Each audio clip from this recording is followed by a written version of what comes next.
Bakery থেকে কিভাবে cake বানিয়ে আনলাম এই ভিডিওতে আপনাদের দেখাচ্ছি। প্রথমে কড়াইয়ে 1.5 কিলো আমুল বাটার দেওয়া হলো। হাত দিয়ে বাটারটাকে গলিয়ে নেওয়া হচ্ছে।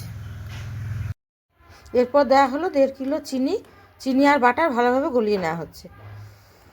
চিনি আর বাটারটা ভালোভাবে মিশে গেছে। এর মধ্যে এবার অল্প অল্প করে ডিম দেওয়া হচ্ছে। ডিমগুলো খুব ভালোভাবে ফেটিয়ে নেওয়া হচ্ছে। এখানে মোট 36টা ডিম লেগেছে। এরপরে 1.5 কিলো ময়দা এর মধ্যে ঢেলে দেওয়া হচ্ছে।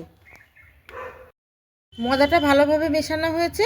এর মধ্যে এবার 1.5 কিলো মাপের বিভিন্ন রকম ফ্রুটস মেশানো হচ্ছে। সব কিছু মিশ্রণটাকে এবার ফয়েলের মধ্যে পরিমাণ মতো দেওয়া হচ্ছে। এবার কেকগুলোকে বেক করার জন্য ভাটির মধ্যে দিয়ে দেওয়া হচ্ছে। কেকগুলো খেতে খুব সুস্বাদু হয়েছে। ভিডিওটি ভালো লাগলে লাইক, কমেন্ট, শেয়ার করবেন এবং চ্যানেলটিতে সাবস্ক্রাইব করে আমাদের পাশে থাকবেন।